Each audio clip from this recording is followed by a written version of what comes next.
Mutlu günler, mutlu akşamlar sevgili izleyenler. Gündem Özel programında Diyalog Medya Grubu Genel Yayın Yönetmeni Sayın Reşat Akar'la birlikte sizlerleyiz. Hemen bugünün konularını aktarayım. Evet, dünya umutla Rusya-Ukrayna arasındaki savaşın bitmesini beklerken heyetler arası görüşme ileri bir tarihe ertelendi. Bu arada savaşın bilançosu da görüyoruz ki gitgide ağırlaşıyor.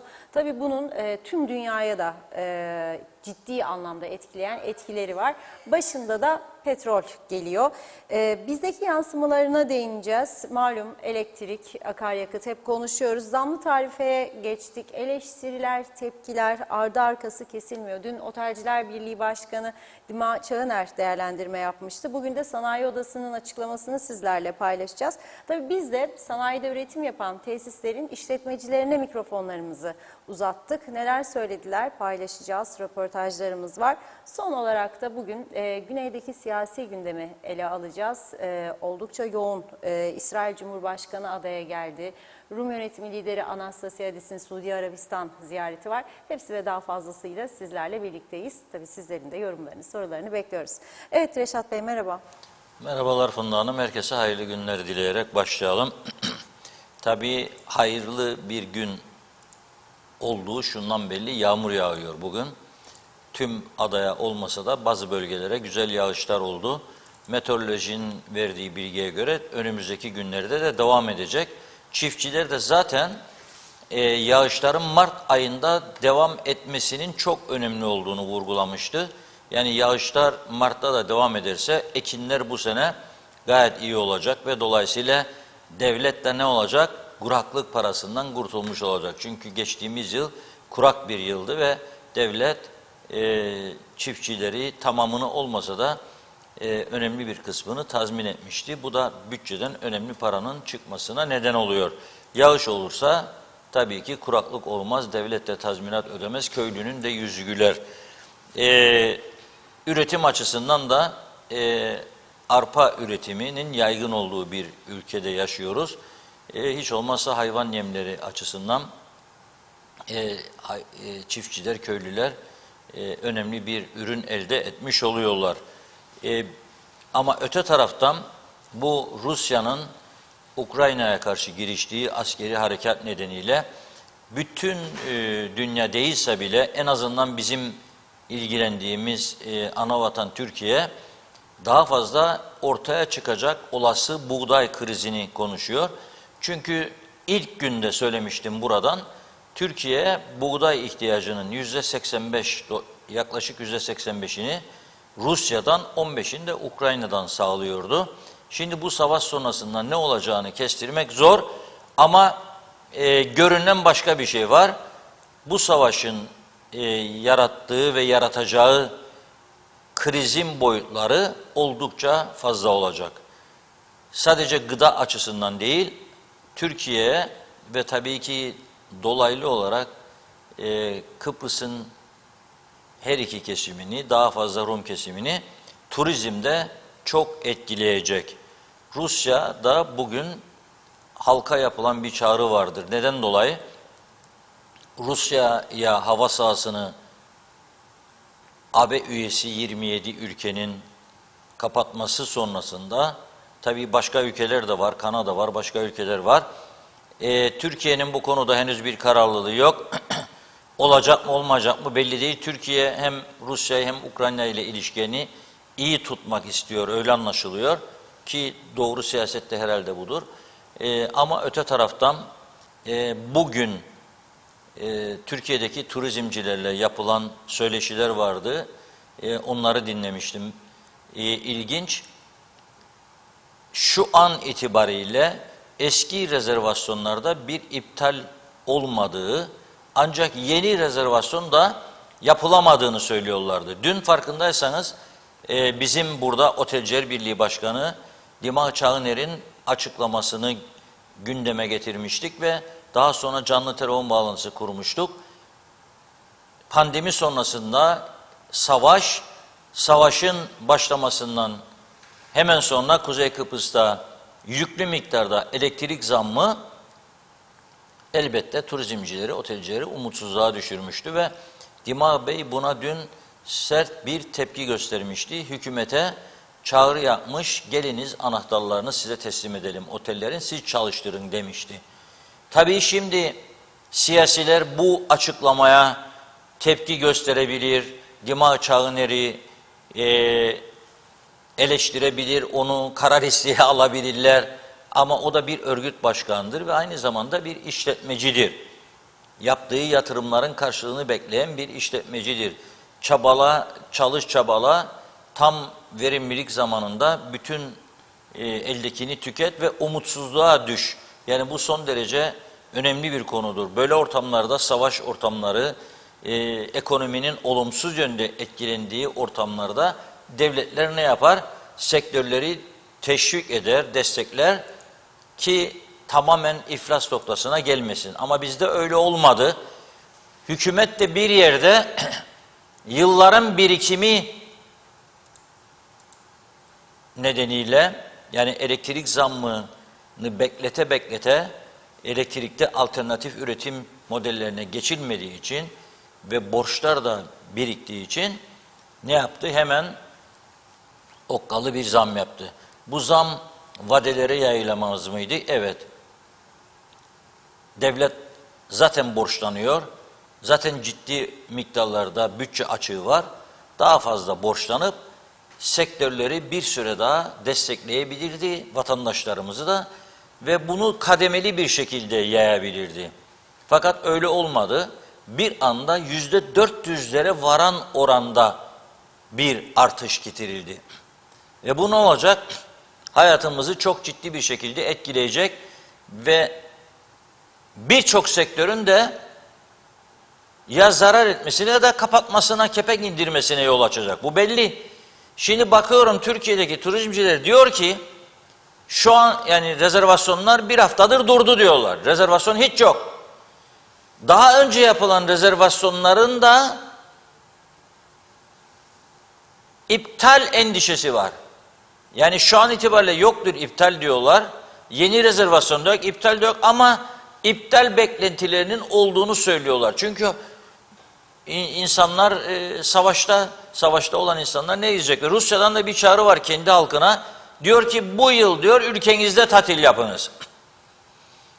Bizim açımızdan bakacak olursak Rus ve Ukraynalı turistler Güney Kıbrıs'a gidiyorlardı. Güney Kıbrıs'ta bu yıl 1.300.000 sadece Rus bekliyordu. Güney Kıbrıs'tan da Ruslar günübirlik de olsa Metehan'dan, Lokmacı'dan bir yerlerden kuzeye geçip biraz dolaşıp bir şeyler içip bir şeyler alışveriş yapabiliyorlardı. Ayrıca da Kuzey Kıbrıs'a geçip burada tatil yapanlar da vardı. Yani ben biliyorum özel Rus geceleri düzenleniyor Kuzey Kıbrıs'ta. Rusya'dan kafileler geliyor ve burada Kuzey Kıbrıs'ta özel Rus geceleri düzenleniyordu. Şimdi bunlar tümü tehlikeye girdi. Tümü tehlikeye girdi. Onun da yaratacağı olumsuzluklara baktığımızda bu yıl kolay geçmeyecek. Yani pandemiden kurtulalım, korona bitsin da artık normal hayata dönelim, işler düzelsin diye beklerken çok daha sert bir rüzgarla karşılaştık. Daha doğrusu fırtına demek lazım buna. Kolay olmayacak. O yüzden aman herkese bir korku vermek, herkesi ürkütmek diye bir niyetimiz yok. Ama temkinli olmak zorundayız. Yani her zamankinden daha dikkatli, daha temkinli olmak zorundayız. Harcamalarımıza çok dikkat etmeliyiz. Elektrik kullanırken de çok dikkat etmeliyiz. Bugün bayağı inceleme yaptım. Röportajlardan sonra onlardan bahsedeceğim size. Nasıl tasarruf edilebilir? Hem Türkiye'nin bazı önemli kurumlarından hem de yabancı organlardan elde ettiğimiz bilgiler vardır. Tasarruf için neler yapılabilir? Elektrik tüketimini azaltmak için. Çünkü bu öyle bir noktaya geldi ki Yani siz 7 bin, 8 bin lira, 10 bin lira maaş da alsanız 3 bin lira elektrik faturası, yani 1000 öderken 3 bin, 3500'e çıkacak. Şimdi aynı şekilde elektrik kullanmaya devam edersek nasıl çıkacak işinden adam? Yani 10 bin lira aldığını düşünelim. 3 bin elektriğe gittiğinde 7 bin. 7 bin lira aldığını düşünelim. 3 bin elektriğe gittiğinde elinde 4 bin kalacak. Akaryakıt da bu akşam Türkiye'de yeni bir zam bekleniyor. Belki de biz yayındayken şimdi açıklanabilir. Benzinin litresinin 17-17,5 TL olması bekleniyor. KKTC'de hükümete yakın kaynaklardan benim bugün aldığım bilgiye göre bizim de eli kulağında 1-2 gün içerisinde, yani bu elektrik hemen arkasından olmasın diye bir düşüncesi var hükümetin ama çaresiz. Çünkü dün 107 dolara kadar yükselmişti Brent petrolün varili ama günü 104 dolardan kapatmıştı. Bugün sabah saat 10.43 itibariyle %7,12 oranında bir artış oldu petrolde. 112,4 dolardan işlem gördü. Daha sonra öğleden sonra batıdaki petrolün varili 110,7 dolardan alıcı bulmuş. Yani düne göre 104'ten 110 ve 112'yi konuşuyoruz. Brent petrolün varili 112. Dün 104'ten kapanmıştı. %7 civarında bir artış var. Bu artışı kaçınılmaz burada da yapacaklar. Akaryakıta göreceksiniz. Yani bugün yarın kesin Türkiye'de bugün akşam saatlerinde beklenti 17-17,5 TL'ye yükselmesidir benzinin. Şimdi akaryakıt artınca elektrikte bu şimdi bizim yandık Allah dediğimiz bu zamlar da yetersiz kalacak. Ayrıca bugün yine araştırmalarımızın sonucunda elde ettiğimiz bilgiye göre elektrikte bu yeni düzenleme, yapılan bu yeni tarife çerçevesinde ancak da yakıt ve personel ve diğer giderleri karşılayacaklar. Elektrik kurumunun kaç gündür söylüyorum birikmiş borçları 1 milyar 300 milyona çıktı diye, ama aksaya olan borçlar da var. 1,5 milyar civarında şu an itibariyle elektrik kurumunun borcu var. Bu borcu ödeyebilmek için daha da zam yapmaları lazımdı ama tabii ona da cesaret edemediler. Çünkü şimdiki zam bile insanları oldukça rahatsız etti. Özellikle ekonomik kuruluşlar, sanayi kuruluşları, ticarethaneler, turizmciler çok ciddi sıkıntılarla karşılaşacaklar. Bir taraftan dediğim gibi savaşın etkileri ve turizmde turist sayısında gerileme, bir taraftan da maliyetlerde meydana gelecek yüksek artış, %300-400 oranında düşünün. Siz fazla kullandıkça elektriği zam miktarı artıyor. Başka ülkeler gibi değil burası. Başka ülkelerde çok kullanan daha az ödüyor. Çünkü para veriyorsun ilgili şirkete, elektrik şirketine. Bizde öyle değil. Bizde çok kullandıkça size ceza veriyorlar. Çok kullanma diyorlar. Tamam da işim nasıl çevrilecek, nasıl dönecek? Yani o yüzden baktığımızda gerçekten durum hiç de iç açıcı değil. Sanayi Odası dün çağrı yapmıştık buradan, biliyorsunuz. Sadece turizmcileri bağlamayalım diye.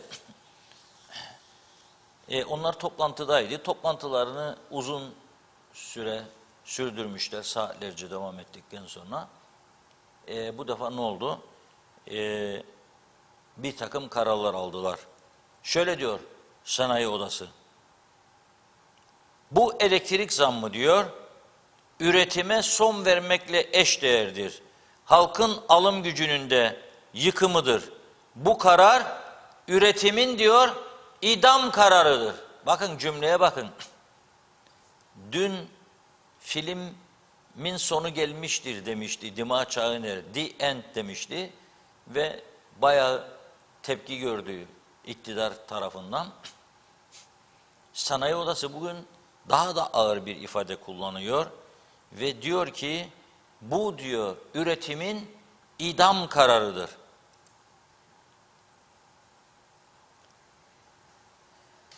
Eğer diyor bir takım beklentiler sıralıyor Sanayi Odası. Şimdi o beklentilerin ne olduğunu sizlere okuyacağım. Bunlar diyor dikkate alınmazsa o zaman tüm sektörler eyleme geçecek diyor. Defalarca elektrik zammı konusunda temkinli davranılması, makul olunması konusunda yaptığımız uyarılar maalesef görmezden gelinmiştir. Bu elektrik fiyatlarıyla üretsek bile ürünü kimseye satamayız. Sektörlerin pandeminin döviz krizi ve tedarik sıkıntısı gibi önemli sıkıntılarla boğuştuğu bir ortamda en önemli girdi maliyetlerinin başında olan elektrikte 3 katı oranda bir zam yapılması çok büyük bir yanlıştır. Bugünden sonra yerli ürünlerin ithal ürünlere karşı rekabet gücü sıfırlanmıştır. Bu noktadan sonra artık üretimin düşmesini değil, sonlanmasını ancak konuşabiliriz. Bu durumun oluşturacağı olumsuzluklar zincirleme bir reaksiyonla ekonomimiz açısından da endişe verici sonuçlar doğuracaktır. Hiçbir sektör böylesine fahiş bir zammı kaldırabilecek güce sahip değildir diyor. Ve Başbakan Sucuoğlu'na çağrı yapıyorlar. Diyorlar ki beklentilerimiz şunlardır, dikkate alınsın. Ben tümünü değil ama önemli olan 3 maddesini sizlere aktarmak istiyorum. 1. Sanayi Odası diyor ki Mart-Haziran 2022'ye kadar yani Mart ayı ile Haziran ayına kadar %45 indirim yapınız diyor. Temmuz-Eylül arası %40 indirim yapınız diyor. Ondan sonra içinde diyor, Ekim'den sonra içinde %31 indirim yapınız diyor. Ayrıca da sanayi sektörüne yönelik en az 15 megawattlık yenilebilir enerji kotası sağlanmasını istiyor. Yani diyor ki bize 15 megawattlık bir imkan veriniz, yenilebilir enerjiye geçilsin diyor. Birçok ülke biliyorsunuz elektrik ihtiyacının önemli bir bölümünü güneş enerjisinden sağlıyor. Güney Kıbrıs'ta defalarca söyledim bunu geçmiş aylarda 6 tane özel şirkete her biri 5 megawattlık olmak üzere üretim izni verildi. 6 şirket 5 megawatttan 30 megawatt. Kuzey Kıbrıs'ın normal zamanlarda ihtiyacı 200-250 megawattır. En fazla tüketimin olduğu aylar ki geride bıraktık. Ocak, Şubat aylarıydı, kar yağışı, aşırı soğuklar falan 300 megawatt civarındaydı. Şimdi 200-220 megawatt civarında gidip geliyor, belki 250 megawatt. Tabii zamlardan sonra bunun daha da aşağıya düşmesi bekleniyor.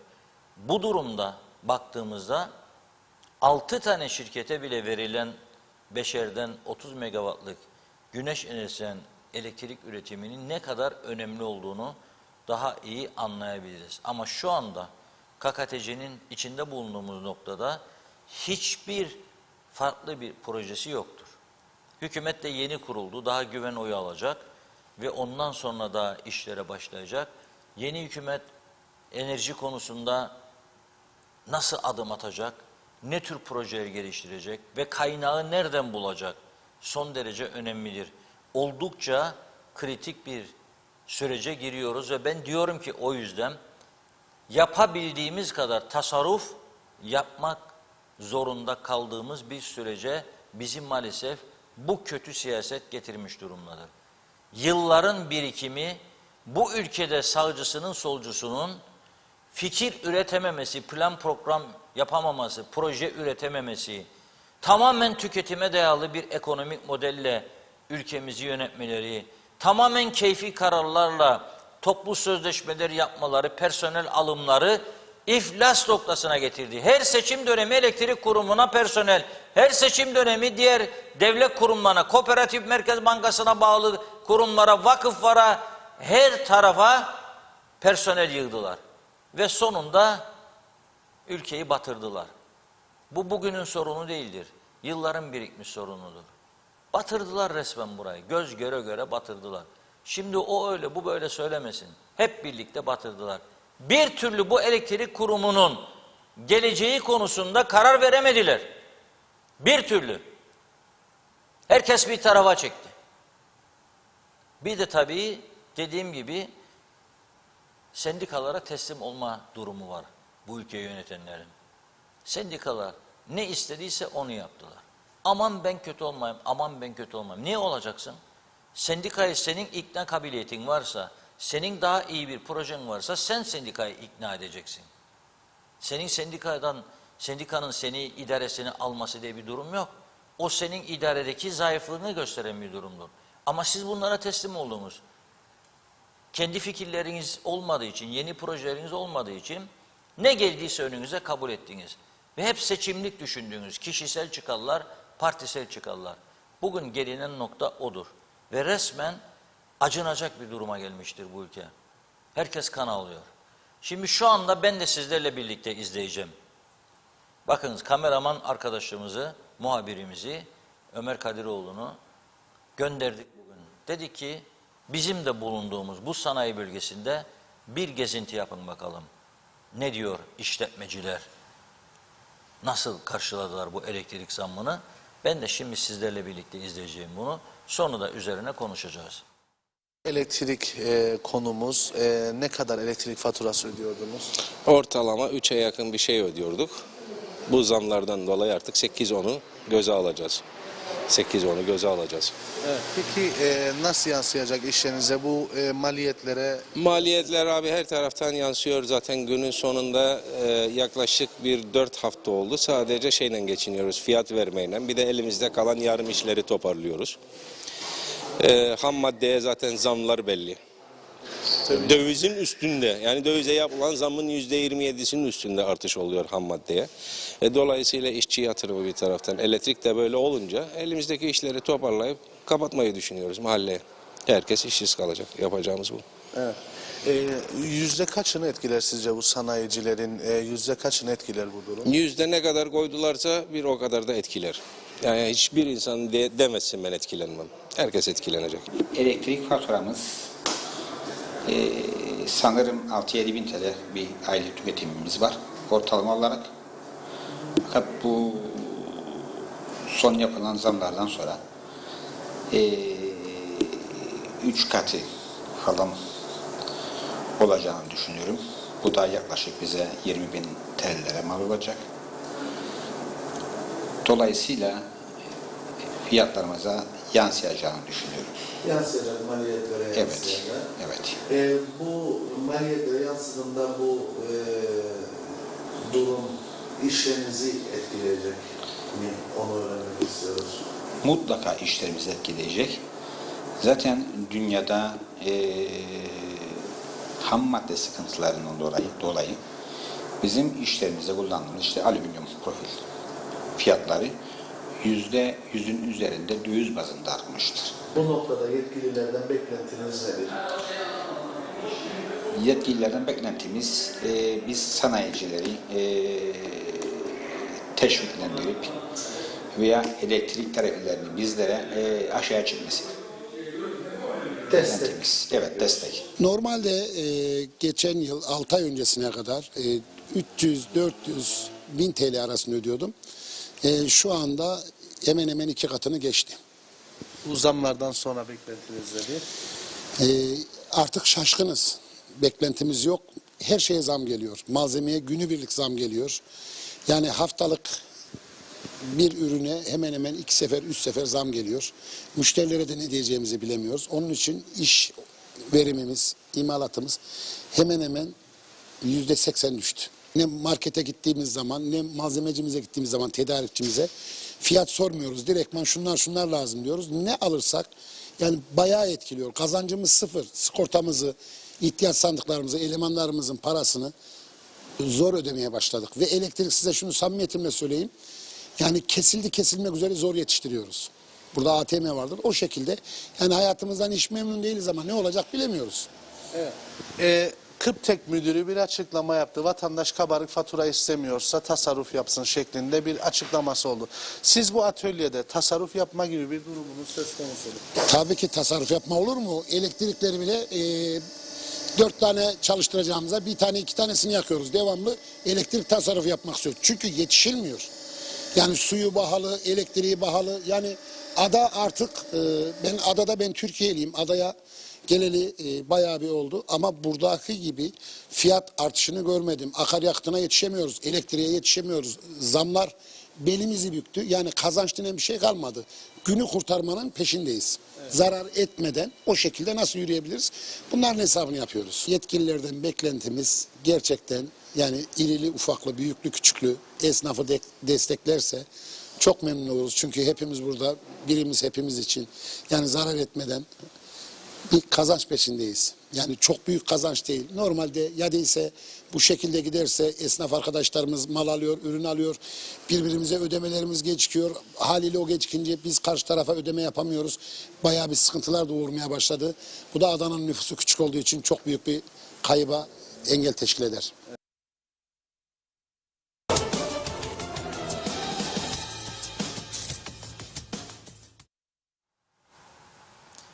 Evet, sanayi bölgesinde çalışan tesislerin sahipleri, işletmecileriyle arkadaşlarımız bir kısmıyla tabii konuştular. Onların görüşlerini sizlere aktardık. Gördüğünüz gibi insanlar yani umutsuzluk içerisindedir. Artık Kıbrıs'ın cazip bir yer olmaktan çıktığını söylüyorlar. Şimdi aslında şunu da söyleyeyim. Yani bazen derler ki işte hep umutsuzluk falan. Hayır, bu umutsuzluk meselesi değil. 2 gün önce, 2-3 gün önce Güney Kıbrıs'a geçtim. Orada da bir eczanede durdum. Bir eczane, bir de sigorta şirketi, araca sigorta çıkarmak için. İkisine de sordum nasıl işler diye. Sigorta şirketindeki adam yaramaz dedi, kötü dedi. Niye dedim? Çok kötü dedi. Eskisi gibi değil, hiçbir şey değil. Eczacıya sordum, eczacı da şikayetçi. İyi değil dedi. Şimdi bakınız, adam eskiden cebinde para bol olan adam, başında hafif bir ağrı olduğunda gider eczaneden Panadol alır içerdi. Şimdi dişini sıkıyor. Tamam mı? Sigorta. Eskiden daha çok insan geçiş yapardı mesela sınır kapısından, daha çok sigorta çıkarırlardı. Şimdi bizim taraftan güneye gidenlerin sayesinde eskisi gibi bir yoğunluk yoktur. Neden? Çünkü euro da yükseldi. Oradan gidip alışveriş yapma olanakları çok düştü. O yüzden bizim geçişler de azaldı. Doğal olarak sınır kapısındaki sigorta şirketinin sahibi işlerin kötü gitmesinden yakınacak. Üçüncü bir nokta. Marketlerde fiyatlar yükseldi bayağı güneyde. Her şeyin. Bakınız balıktır, ne bileyim sıvı yağdır, mutfakta kullanılan yiyeceklerdir, meyve zepsedir. Özellikle meyvelerde, ithal ürünlerde ciddi bir artış var. Ve Rum Tarım Bakanlığı 3 gündür savaştan başladıktan sonra tahıl stoğunu nasıl yenileyecek onunla uğraşıyor. Toplantı üstüne toplantı, toplantı üstüne toplantı. Çünkü 42 günlük dün itibariyle tahıl stoğu kalmıştı Güney Kıbrıs'ın. Onlar da Rusya'dan ve Ukrayna'dan alıyorlar. Buğday ihtiyaçlarını karşılıyorlar. Bütün dünyayı etkileyecek ama daha fazla ithale dayalı bir yaşam tarzı olan ülkeleri. Türkiye son yıllarda maalesef birçok konuda, ben dinliyorum her gün ekonomik kanallarda, herkes ithale dayalı üretim yaptığını söylüyor. Ve bu, mesela bugün yağları konuşuyorlardı, sıvı yağlarını. Onda da kriz beklentisi var Türkiye'de. Mesela daha çok üretim yapan işte Endonezya, Malezya gibi ülkelerin yağ ihracatını çok kısıtladıklarını söylüyorlar. O yüzden ciddi bir döneme girdi bütün dünya. Ama bizim burada zaten bir ambargo durumumuz var. Direkt uçuşlarımız yok. Türkiye ile KKTC arasındaki uçuşlarda bilet fiyatları oldukça yüksek.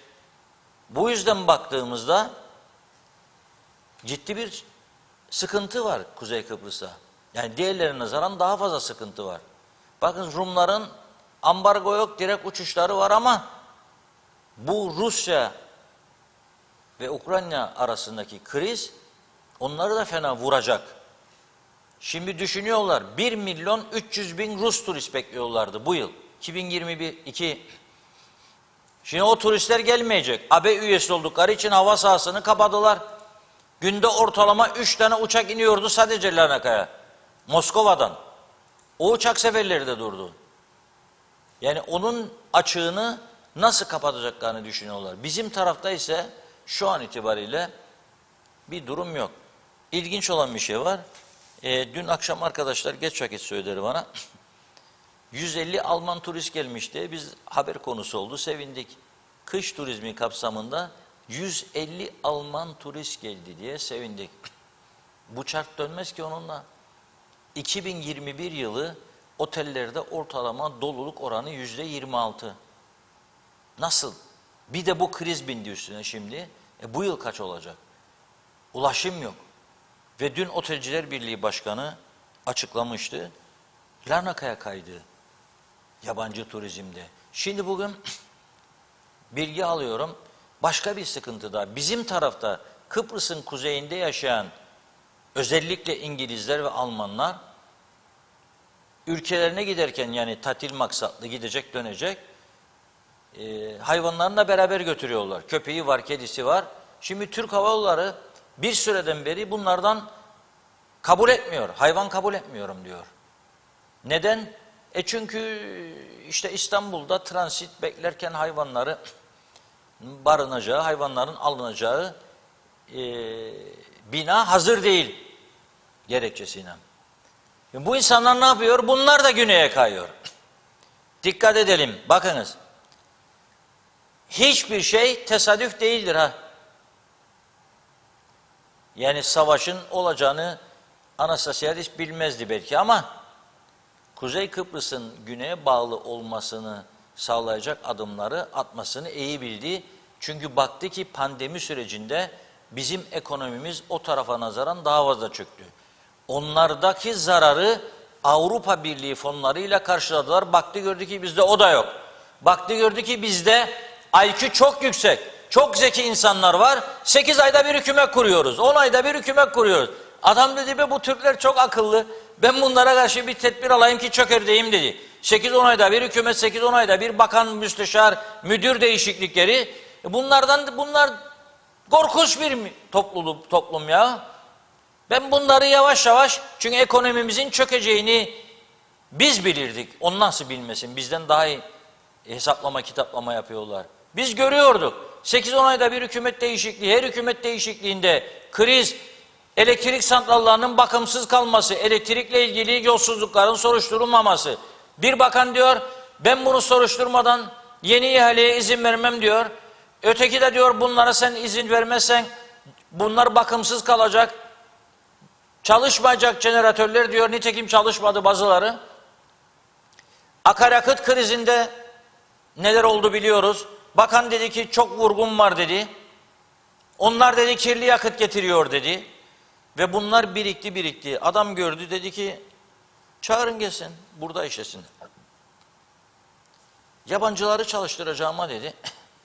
Kıbrıslı Türkler gelsin burada. Nasıl olsa akşam evine gidecek. Yani barınma, lojman ihtiyacı yok. Güneydeki müteahhitleri düşünün. Yabancıları çalıştırsalar bir de onlara ikamet zorunluluğu gelecek değil mi? Maliyetler çok yükselecek.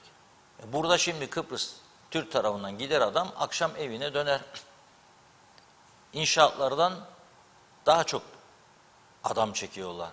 Turizm vardı elimizde, turizm daha çok çekiyorlar. Baktı gördüler ki bizim turizmle ilgili politikalarımız çok cılız. Ne yaptı? Şimdi turizm sektöründe çalışan ve biraz bilgi sahibi olanları çekiyor diğer tarafa. Nasıl çekiyor? Daha yüksek maaş vererek. Dün bir çağrı gördüm. Güney'de çalışmak isteyenlere yardımcı olan bir kişinin paylaşımını gördüm. 1350 euroya kadar teklif yapıyor. 1350 euro, tekrar ediyorum. Aylık. Bizde böyle maaş nerede? Bu da şey için, yani 1350 euro pasta yapacakmış. Yalnız bir şartı var, dediğim gibi İngilizce bilecek diyor. Yani Rumca bilmezse İngilizce bilmesi lazım diyor. İngilizce bilen varsa 1300 euroyu kaptı demektir, pastacı için söylüyorum. Bizde şimdi pastacılar ne kadar iş yapar acaba bilmiyorum. Bu yeni elektrik fiyatlarıyla maliyetlerimiz çok yükselecek. Maliyet yükselince acaba diyorum pasta alımları da o tarafa kayarsa halimiz ne olacak? Şu anda baktığım, benim gördüğüm güneye göre ucuz olan ürünlerimiz nedir? Akaryakıttır 1, sigaradır 2, ekmektir 3, 4 liraya ekmek yoktur Rum tarafında. Yani en basit ekmek 15 lira civarında, 14 lira civarında. O yüzden bunları gelip alıp gidiyorlar. Ama bizim de o tarafa gelip aldığımız ürünlerin sayısında Euro'nun yükselmesine rağmen inanır mısınız? Orada fark vardır, ucuzluk vardır. Burada 200 lira yaptıkları şarabın aynı kalitesinde, hatta bir gömlek daha iyi 100 lira. 100 lira. 2 tane oradan, bir tane buradan. Çocuk bezi. Kaç defa söyledim burada, bekledim ilgili firmayı. Mesela bir de numaralar yok. Mesela en çok kullanılan 6 numaraymış. 6 numara 8 tane bakkal gez. 8 bakkalda da 6 numara yok. Siz bu piyasayı o tarafa göz göre göre kaptırmış olmuyor musunuz be birader ha? Da sonra hep şikayetle olmuyor yani. Siz acaba kendiniz ne yapıyorsunuz? Ben ticaret insanlarımıza da sesleniyorum burada. Siz acaba elinizdeki imkanları da diğer tarafa kaptırmamak için ne yapıyorsunuz? Biz bir defa birbirimizden koptuk ya. Birbirimizi sevmez olduk. Birbirimizi desteklemez olduk. En büyük olay budur. Birbirimizi sevmez, birbirimizi desteklemez olduk. Birbirimizin kuyusunu kazar olduk. Ya konuşun aranızda. Hadi bu akşam meyhaneye gidenler konuşsunlar. En çok orada olur dedikodu. 6 kişi bir araya geliniz, konuşun. Ha? 6 kişi, bir tanesi kalktı arada, erken ayrıldı. Geriye kalan 5 kişi o kalkan adam hakkında konuşur mu konuşmaz mı? Söyleyin. Ya bu da biraz evvel geldi, yedi içti, burada attı tuttu ama bunun da bilsen neleri var. Der misiniz demez misiniz? Soruyorum. Dersiniz değil mi? Hepimiz deriz daha doğrusu. Ya birlikte yediğin, içtiğin, dayanışma içine girdiğin insan 5 dakikada seni tepebilir, 5 dakikada satabilir seni. Satabilir. O kadar bir değişti insanlık. O kadar bir değişti. Bunu düşünecek olsanız aklınızı kaybedersiniz. Yani ne olduk böyle diye bir düşün, aklınızı kaybedersiniz. Zaten ben bir ölçüde kaybettiğimizi düşünüyorum. Bu koronadan, o havada dolaşan virüslerden zannediyorum etkilendik. Vardı biraz huycuklarımız, dedikoducuklar ama şimdi kötülüğe dönüşmeye başladı. Çok üzücü bir durumdur. Dikkat ediniz. Çok üzücü ve psikiyatristler de tedavi edemez bunu. Yapamazlar. İmkansızdır yani. Biz kendimizi biraz toparlamamız lazım. Ya nedir bu? Yani ben anlamadım. Niye bu zam? Niye bu kadar zam? Ne oluyor be kardeşim? Elektrik daha dün arttı. Ben elektrik zammından öncesini söylüyorum. Dolar yükseldi, sonra geri düştü. Siz o yükseldiği günkü fiyatın da üzerinde fiyatlama yaparak vermeye başladınız. Dolar düştü, siz parayı çekmediniz aşağı. Bazı ürünlerde KDV'ler kaldırıldı, istopajlar kaldırıldı, gene düşmedi fiyatlar. Tam tersi gene her gün biniyor. Yapmayın bunu insanlara ya. Sonra bak o tarafa gidecek her şey. Daha da kötü olacak. Zaten gidiyor, ben görüyorum gidiyor. Yani sadece hükümetin aldığı kararları eleştirmeyelim. Biz acaba ne yapıyoruz ona da bakalım. Ürettiklerimizin kalitesine de bakalım. Ben çok söyledim burada, gücenmesin hellimciler.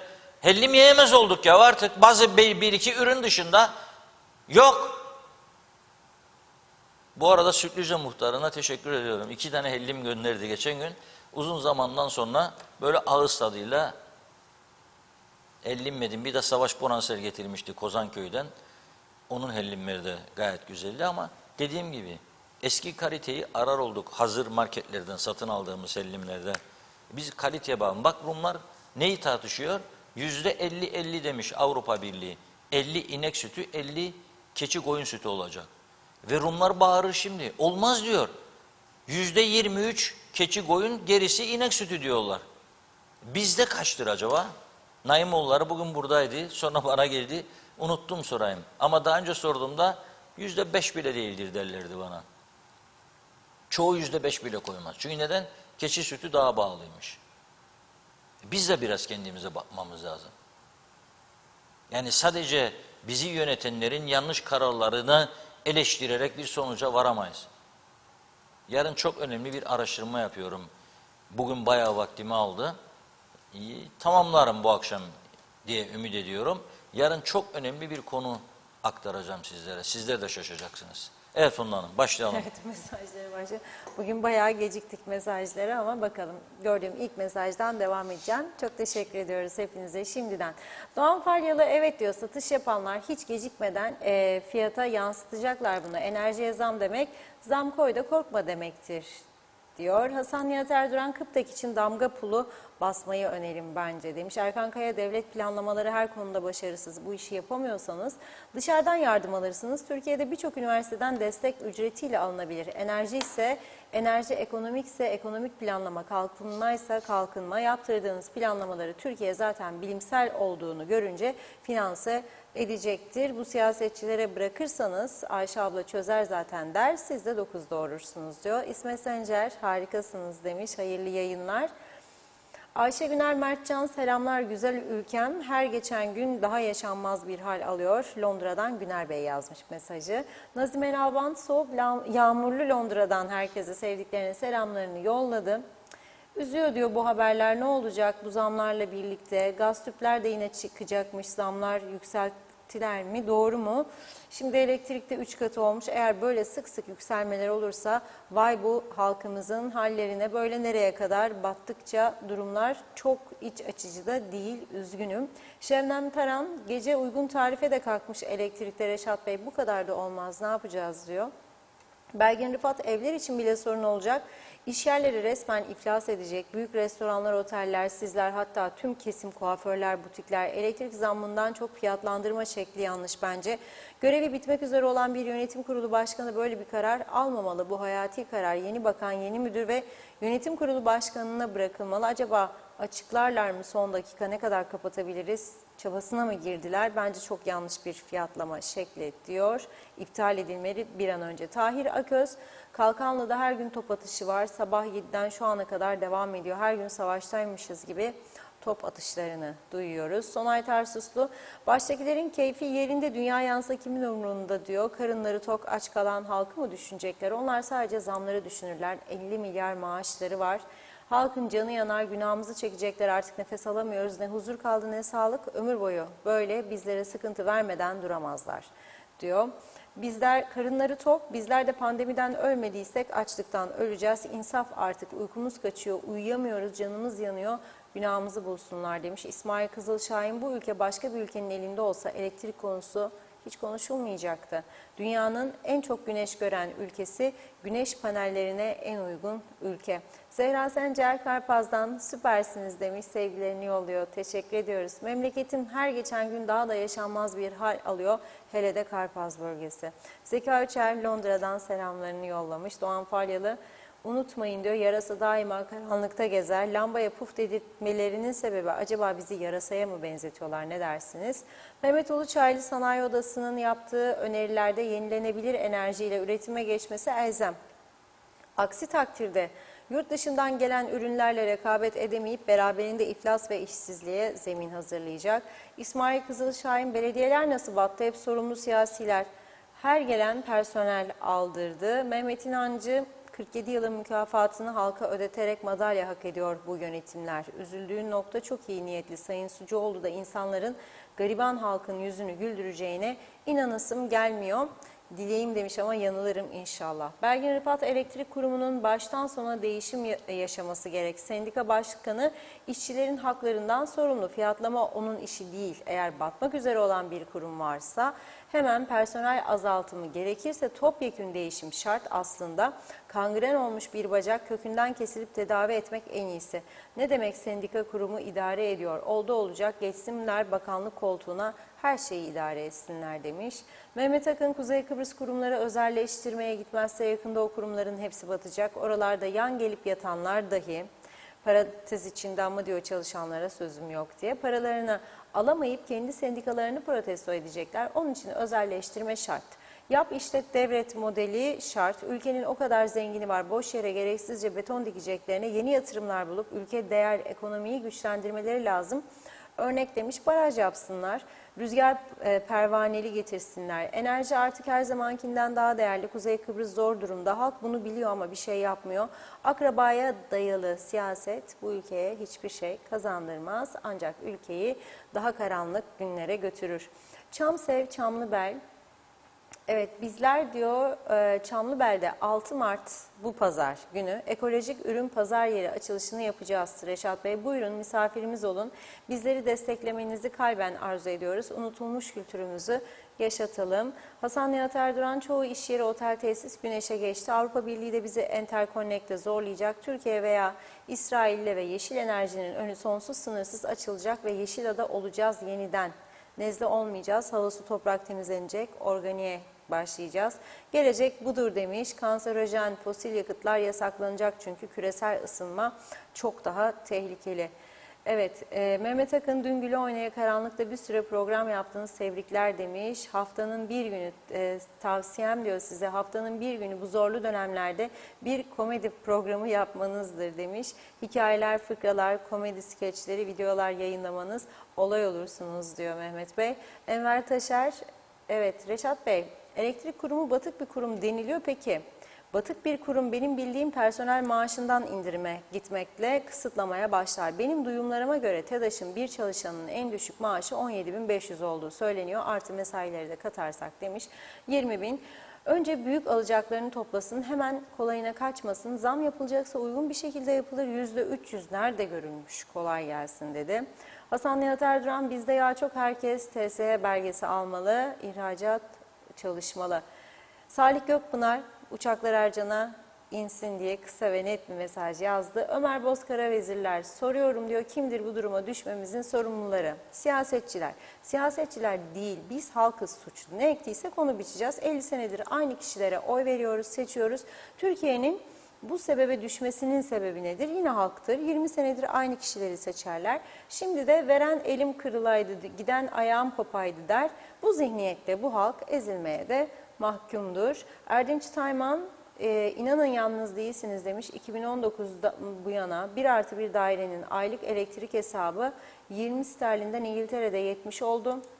Tabii Kuzey Kıbrıs'la mukayese etmemiz doğru olmaz. Sizlerin durumları da hiç açıcı değil. Allah hepimizin yardımcısı olsun. Mehmet İnancı, kara Mercedesler satılmalı, bakanlar kendi araçlarıyla gidip gelmeli.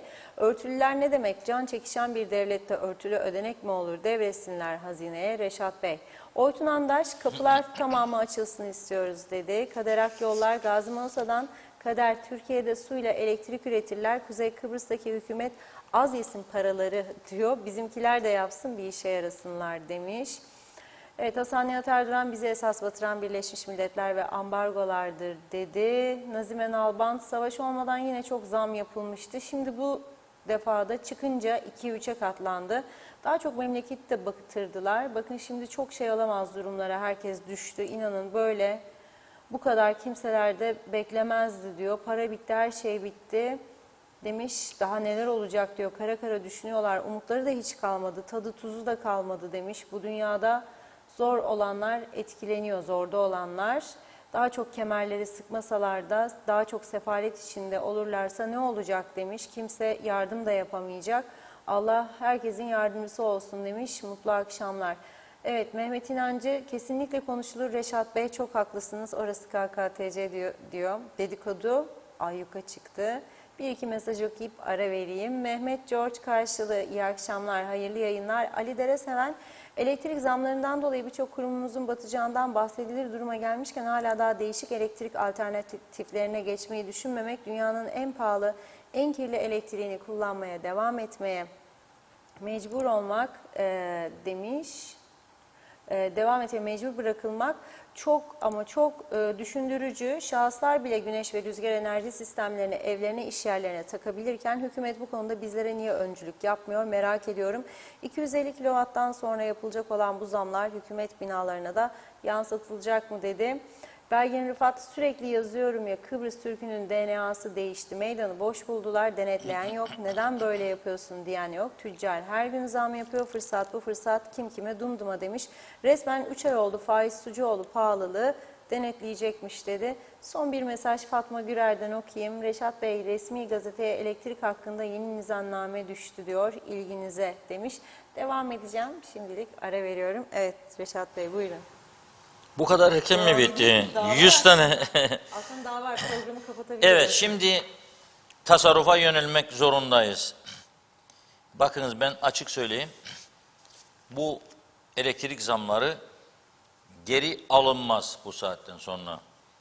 Hükümetin de bu zamları Sanayi Odası'nın önerdiği gibi bir kısmını sübvansiye etmesi, kendi ödemesi mümkün değil. Para yok, para. 2 gün önce maaşları ödeyebilmek için 300 milyon daha borçlandılar. Artık devlet borç kullanamaz duruma geldi. 1 ay kaldı. Bu alınan borçlar ödenmezse geri, bir de bu ay sonu borçlanabilecek. Ondan sonra borçlanma da yok. Limit var. Limit dolmuş vaziyette. Çıkmaz bir sokağın içerisine girdik. Bu bugün olmadı. Ama son 2 yılda, 3 yılda hazırlandı bugünün zemini. Nasıl hazırlandı? Bilinçli veya bilinçsiz. Bunun tartışmasına girmeyeceğim. Ama bazı şeyler göre göre, göstere göstere, bile bile oldu. Mesela korona başladığı günlerde pandemi otellerine büyük paralar harcadılar. Çok büyük paralar. Özel hastanelere büyük para harcadılar. Senin bir pandemi hastanen yok. Devlet hastanesini özel hastaneye taşıdılar. Unutmayınız. Fuar alanı boş kaldı. Yüzlerce yatak sığdırabilecekleri boş yer, klimalar içerisinde bina tamam muntazam. Bir inat bir murat kullanmadılar oraları. Bedava otel sunuldu bu arkadaşlara. İçinde duşu, tuvaleti, banyosu, restorantı, barı, bahçesi, yüzme havuzuyla bedava almadılar. Gittiler, para ödediler. O günlerde bile al gülüm ver gülüm, particilik meselesi, siyasi çıkarlar, seçim menfaatçıkları. Ve bu kadar ağır şartlardan geçti bu toplum. Avrupa Birliği'nden ben para almıyorum Rumlar gibi. Milyar milyar eurolar aldılar Avrupa Birliği'nden. Ve bir kişiyi bile parasız bırakmadılar. İşletme sahiplerine, tüccarlara para verdiler. Dükkanı kapalıdır, fabrikası kapalıdır diye. Böyle bir devlet yönetim anlayışı. Bunları buradan aktardığımızda ne yaptılar bize? Televizyonumuzu kapattırdılar 3,5 ay. Konuşmasın bu adam. Doğru yolu göstermesin bunlar. Dayanışma diye bir şey göstermediler. Biz yardım topladık, verdik Kızılay'a, onlar kartvizik koydular yardımların üstüne. Kendileri dağıtıyor, toplamış gibi. Birçok şeyi ihmal ettiler. Bizi birbirimize düşürmeye kalktılar, bunun için de halk olarak. Türkiye ile aramızı aşmaya çalıştılar. Siyasi çıkarlar uğruna. Ama bilinçli olarak hiçbir şey yapmadılar. Yani ülkenin yararına, insanların yararına hiçbir şey yapmadılar. Sizi temin ederim, hiçbir şey yapmadılar. Türkiye'den geldi aşı, onu dağıttılar. Onu da ilk günlerde hatırlayın neler çektik. Neler çektik, neler yaşadık ilk aylarda. Avrupa Birliği'nden geldi, dağıttık. Onlar da gene bizim buralardan çıkardığımız sesler sonucunda Rum tarafı mecbur kaldı. Avrupalılar mecbur kaldı, bize aşı verdiler. Ve unutmayınız, biz aşıları iade ettik, 50 bin tane aşıyı. Unutmayınız. Plansızlık, programsızlık, becerisizlik, düzensizlik, aldatmaca, kandırmaca, birbirine zarar verme anlayışı. Birbirine zarar verme anlayışı. O kim benden iyi mi bilir? Kompleks, kompleks. Ya o en iyisini sen bilirsin, bilirik de siz bilirsiniz. Da ne yaptınız bize? Neyi gösterdiniz bize? Ne yaptınız? Aylardır bağırıyorum ben buradan. Yahu dedim, bu metan kapısı, para geliyor. Bak, turizm tanıtma fonu varmış. Turist gelsin diye para harcıyorlar. Nerelere harcadıklarına dökümünü bize en azından son 2 senenin, 3 senenin versinler, bir görelim, merak ediyorum. Nereye gitti bu fonun paraları? Hangi ülkede bizi tanıttılar? Nasıl tanıttılar? Yani bedava geliyor size dedik. Beyarmudu kapısından. Belediye başkanı defalarca gitti, kapıdan bize video gönderdi. Buradan gösterdik videoları. Tedbir alın dedik. Metanı defalarca bağıra çağıra, bağıra çağıra iki geçiş noktasını 3'e çıkardılar. Açın başka kapı diye bağırıyoruz. 1 yıl oldu. Seçimlerinde de günün konusu oldu. Seçimler bitti, herkes sustu. Ne muhalefetten ne iktidardan duymuyorum bir ses. Hem barış çözüm falan federasyon, hem güven artırıcı önlem için kapı açılması, eylem yok. Hareket yok. Nasıl gelişeceksin sen? Uçaklar pahalı Türkiye'den. Avrupa'ya uçağın yok. Yolcuların affedersiniz pas falan şartları, 1500 tane şart koyarak dosyalarla yolcu getirttik bize. Hangi ülke yaptı bunu? Dosyalarla geldi yolcular bu ülkeye 1 Mart'a kadar. 1 Mart'a kadar. Antijen testi yapacağım. Ben internet işini falan iyi bildiğimi düşünüyorum. Yani kullanırım, Instagram kullanırım, Facebook kullanırım, Twitter kullanırım. Fakat her antijen testi yapacağımda veya PCR, Sağlık Bakanı'nın o sitesine girip de randevu alabilmek için 1 saat zaman harcadığımı biliyorum. Kayıt var, sistem kabul etmezse atıyor. Yeni şifre, yeni şifre, yeni şifre, olmaz. Sil baştan yeni kayıt gibi bir daha gir. O zaman oluyor. Bunlarla zaman harcattılar bize. Ezildik, elendik. Enerjimizi boşuna harcadık. Birçok işletmemizi batırma noktasına getirdik. Görevlendirdiğimiz insanları iyice eğitmedik. Bakın bugün Aras'ta Çarşısı'ndan yılların esnafı bana yazdı. Bugün dedi 2 tane otobüs geldi çarşıya, Alman turist vardı içinde dedi. O herhalde o dün gelen 150. Ama dedi yıldırım hızıyla geçirdiler götürdüler. Bırakın biraz çarşıda yürüsün de belki bir şal alır, belki bir gömlek falan alır, bir şey alır. Esnafın da yüzü güler. Böyle mi başka ülkelerde? Önceden derler, kendi halkın esnafını över. Bakın burada çok iyi elbiseler, kumaşlar var. İşte fiyatlar çok uygun, bunlarda gümrük yok falan filan.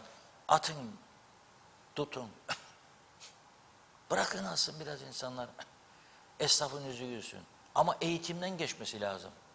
Bu işi yaptırdıklarımız. Yok. İzin veriyorsun mesela sınır kapılara yakın yerlerde restoran açsın, kafe açsın. Bir eğitimden geçiriyor musun bunları? En azından geldiklerinde bizim kültürümüz, yani yok. Ama güneye geçtiğin zaman kahve istersin, yanında sana bisküvi ve çikolata da getirir hediye. Meyhanesine gidersin, adam bittikten sonra der ki, Buz Kıbrıs, this is Cyprus likör. Please try it. Ne olursun dene. Kıbrıs macunları. Kıbrıs macunları. Turuncu portakalı, cevizi tabak tabak gelir. Komplementary. Bu adamlar çünkü bu işi öğreniyor, öyle izin alıyorlar, öyle çalışmaya başlıyorlar. O kültürle yürütüyorlar. Bizde o da yok. Hiçbir şey yok. Ve inatla kapıların sayısını artırmadılar. Polis sayısını artırmadılar. Olan polisler çok şükür ki bu geçiş kapılarındaki polisler muhaciret, özellikle ben metanı kullandığım için söylüyorum. Çok iyi çalışıyorlar, çok hızlı, çok seri. Adam tuvalet ihtiyacı gelse 1 saat sıkar kalkmaz oradan. İşler hızlı gitsin diye. Ama eksiklerimizi görmedik. Polis ihtiyacını karşılayıp da daha çok gelir elde edeceğimizi düşünmedik. İnsanımızı mutlu etme yönüne gitmedik. Seçimler için anormal çaba harcadık. Günlerimizi, aylarımızı heba ettik. Kurultaylar için aylar, günler heba edildi. İnsanlar birbirine düşürüldü. Kavgalar, dövüşler, bir yığın zararlar. Kurultay salonlarına binlerce insan yığdık. Ne maske, ne mesafe, ne PCR, ne MİSİAR, ne ADAPAS, ne paspas. Uçağla 100 kişi geldi. Onları az önce söylediğim dosyalarla eze eze. Da bugünlerin geleceğini hiç düşünmezdik. Avrupa Birliği'miz yok bize para veren. Bir Türkiye. Türkiye'de her yaptığın protokolü imzaladın, yerine getirmiyorsun. 8 ayda bir hükümet değişikliği ne yapalım? O eski hükümet yapmadı, biz inşallah yapacak diyorsun. Karşındaki insanlar da 85 milyonu yöneten dünya çapında ilk 20 sanayileşmiş güç arasında ne kadar kandıracaksın? Ya da o sana ne kadar yavrusun diye göz yumacak. Diyor ki artık sen yavru değilsin ya. Torun sahibi oldun be diyor. Uyan birazcık büyü. Yok. Biz zafer o zafer. O zafer o zafer. O geliyor o öteki gidiyor. Böyle ciddi bir savunma da yok. Mesela bir konu açıyorsun. Ama işte o öyle olmaz da böyle olur. Niçin olmaz? Anayasa izin vermez, baba yasa izin vermez. Yasalar izin vermez. Senin elinde otur değiştir. Yok. Mahkeme binası çöktü Lefke'de. Bir mahkeme binasını tamir etmediler. Bakın. Çok önemlidir. İlçe yaptınız siz Lefke'yi. Ama ilçe yapmazdan önce orada bir mahkeme vardı. İlçe olduktan sonra o mahkeme binası çöktü eski. Tamir etmediniz. En son rakamlarına göre 1 milyon. 1 milyon. Partiler 15 milyon veriyor. Örtülü ödeneklere milyonlar milyonlar veriyor. Bir tanesinden kıs biraz. Onlar mahkeme binanı da kapatma. Mahkeme binası kapandı. Bu defa Lefkeliler madem öyle biz de anayasa değişikliğine oy vermeyik. Yargıç sayısı artırılmasınmış. O zaman git mahkemede şimdi 40 bin kişi bekle. Ya dün gösterdim o Agagunda Bagabunda diye biri vardı hatırlarsınız. Gitti hız kamerasını vurdu ezdi eledi 600 kaç para? Dün söyledim 600 bin lira dedim değil mi dün haberlerde vardı. Agagunda Bugagunda vardı bir tane. Ama sigorta 150 bine kadar karşılarmış. Bu kadar ağır zarar verdi. Tabii başka ellerde verdi. Ama mahkeme onu tutuklu yargılanması kararını veremedi. Niçin? Niçin? Niçin? Çünkü cezaevi full patladı. Kapasite 280, içeride var 650. Yeni cezaevi de boş durur. Yasa istermiş. Personel yasası. Ya bize fareler güler be kardeşim. Fareler bize güler. Ama nedir siz uzaydan mı geldiniz be? Ama nasıl bir zeka? Bina yaptınız yıllarca yetişmez diye. Binayı açamıyorsunuz. Bir yasa eksikliği tutturdunuz gidersiniz. Alın bir bakanlar kurulu kararı ya, o da sonra geçirirsiniz yasayı. Zaten yasalarınızı siz tanır mısınız çıkardığınız yasaları? Başta siz tanıyor musunuz yasaları? Mahkemeye geldiği zaman sadece ne yapsın yargıç? Mecburdur. Eleştiri almasın diye bakar, önündeki yasaya göre karar verir. Ama normal yönetimde, idarede bizi idare edenler yasalara mı bakarlar, anayasaya mı, baba yasa mı? Yok. Hükmü karakuş. Kafasına ne gelirse o saat yapar. Ya bir adamı başarılı, 30 sene meslekte hizmet vermiş, artık bilgi konusunda kendi kendine yeterli hale gelmiş, etrafına yardım edebilecek, hizmet verebilecek düzeye gelmiş adamı sırf senin rozetini takmadı diye görevden alırken insan hakları düşünüyor musunuz? Onun insan hakları, onun çalışma özgürlüğü, hürriyeti, onun partisiz olma, bağımsız olma özgürlüğünü düşünüyor musunuz görevden alırken? Yok. Anayasa, baba yasa o sırada yok mu insan haklarıyla ilgili yasamız? Anayasamız ne der? Alın kendini görevden der adam. Aldılar. En son yaptınız, almadınız mı kafasını şeyin, bizim dananın? Dana dediğimde de zannetmeyin yani inekten bahsederim. Adamın adı Dana. Kemal Deniz Dana'yı almadılar mı görevden? Daha 2 hafta önce. Seçime 1 hafta kala kooperatifin Bimbo Yem fabrikasına 1 yıl daha adam almak istemişler. Engel oldu diye. Seçim biter bitmez kestiler kafayı. Kestiler kafayı. Bu ülke kalkınacakmış. İmkansız. Elektrik kurumu zaten bakın size söyleyeyim. Şu anda iflas etmiş durumdadır. İflas etmiş bir kurum kaç ay daha bizi götürürse götürecek. Göreceğiz. İnşallah yanılırım. Belki 2 ay daha götürür bizi. Belki. Gelecek ay yakıt parası bulur alırsa lütfen bana yazınız buradan. Gelecek ay, Nisan ayı. Para bulur da yakıt alabilirse bana yazınız. Ben görüyorum gidişatı.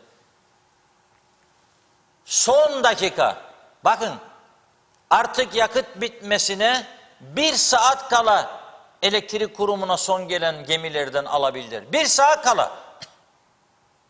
Artık ülke karanlığa gömülecek. Yalvarıyorlar bankacıların kapısında, %27'yi de kabul ettim diyor. Ver bana. Ama bankalar da korkmaya başladı. Nasıl vereceğim sana diyor. Ya sen beni ödemezsen diyor. Nasıl ödeyeceksin?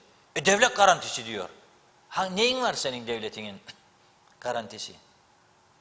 Neyin var? Hiçbir şeyin yok. Bak Anastasiadis nasıl akıllı adam. Nasıl? Biraz sonra söyleyeceğim. Neler yapıyorlar adamlar. Hem Avrupa Birliği'nden güzel çekiyorlar. Hem de şimdi diğer paralı yerlerden. Biraz sonra. Son 2 gününü anlatacağım sadece. Anlarsınız. Ama şimdi güzel bir kararı da anlatayım. Güzele güzel demek lazım. Çirkine de çirkin. Bazı insanlar var güzel görünür ama içi güzel değil. O ayrı bir konu. 2 toplumlu Sağlık Teknik Komitesi koronavirüsle mücadele kapsamında ada içi sınır geçiş noktalarında uygulanacak olan yeni kararları bugün açıkladı. Müjde diyorum. Artık Rum tarafına giderken no PCR, no antijen. Yarın Perşembe benim de antijenimin günü biter daha. Bak şanslıymışım demek. 9 Nisan'dır şans günüm ama bugün yarın da şanslı günümmüş. Antijen biterdi. Mecburen Cuma bir daha yapacaktık. Kurtulduk. Yarın saat 9'dan itibaren artık 2 doz aşılı olanlar PCR ve antijen istenmeden güneye geçebilecek. Güneyden buraya gelenler de. Bu aşıların geçerlilik süresi ise son dozun uygulanmasından itibaren 7 aya kadar veya hatırlatıcı doz yapıldıktan sonra kabul edilecek. AstraZeneca, Moderna veya BioNTech. BioNTech'i biz 3 ay önce yaptık. Onun için daha 4 ayımız var. Allah kerim amin. Ondan sonra. İkinci dozdan 14 gün sonra Sinovac, Sinopharm, Sputnik ve Johnson & Johnson aşıları ile tam aşılanmış kişilerden de PCR veya antijen testi istenmeyecek. Bu aşılar için geçerlilik süresi ise son dozun uygulanmasından veya bir hatırlatıcı dozun yapılmasına itibaren 3 ay. Şimdi bakın, Sinovac, Sinopharm veya Sputnik aşısı ve Johnson & Johnson ise 3 ay geçerliliği var. Son aşı. Yaptığınız son aşıdan sonra 3 ay. Ama AstraZeneca, Moderna veya BioNTech aşınız varsa, en sonuncusu oysa 7 ay geçerlidir. Aşı kartını göstereceksiniz kapıda, geçeceksiniz. Onlar da bize gelirken, şimdi bu ne olacak? Geçiş kapılarındaki işlemleri kolaylaştıracak. Çünkü ne yapıyordu? Polis bizim, muhaciret memuru, alırdı kimlik kartını veya pasaportunu gelen Rum'un, işlerdi bilgisayarda. Sonra ver bakalım aşı kartı verir, ver bakalım PCR test verir. PCR teste bakar, kimliğe bakar, isimler tutar mı? Tarihine bakar, 7 gün doldu mu dolmadı mı giderdi. Şimdi o kağıda gerek kalmayacak. Bu güzel haber. Güzele güzel demek lazım. Çirkine de çirkin. Bunu sizlere aktarmış oldum. Onun için bu güzel haberin ardından ne gider? Bir güzel şarkı gider. Ondan sonra tabii merak etmeyin bugün şey değil. Dünkü gibi değil yani. Lambaya püfte, üfteme püfte. Çok güzeldi o şarkı. Böyle biraz verelim o. Lambaya püfteyi verelim arkadaşlar. Varsa tabii bizim kaptan pilot paraşütünden atlamadıysa aşağı. Lambaya püfteyi verelim. Böyle azıcık da ondan sonra güzel romantik şarkımıza geçelim.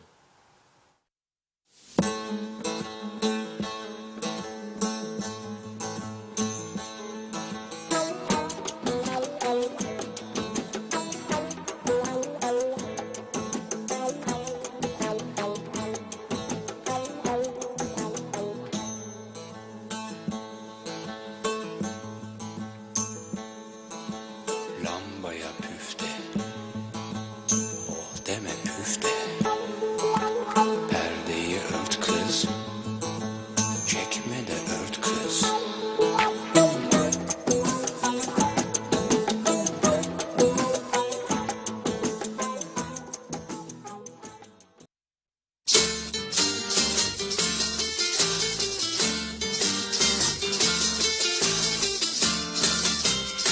When calypso rhythm starts to play, dance with me, make me sway.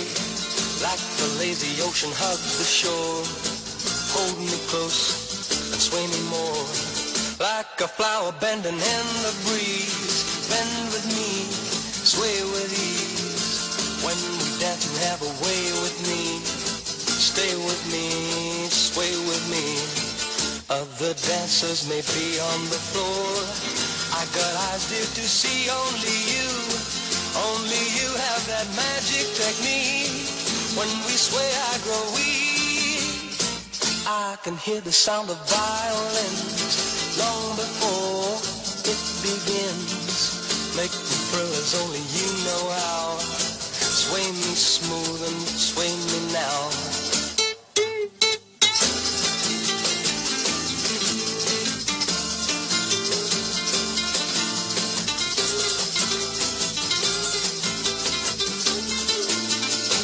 Other dancers may be on the floor, I got eyes dear to see only you.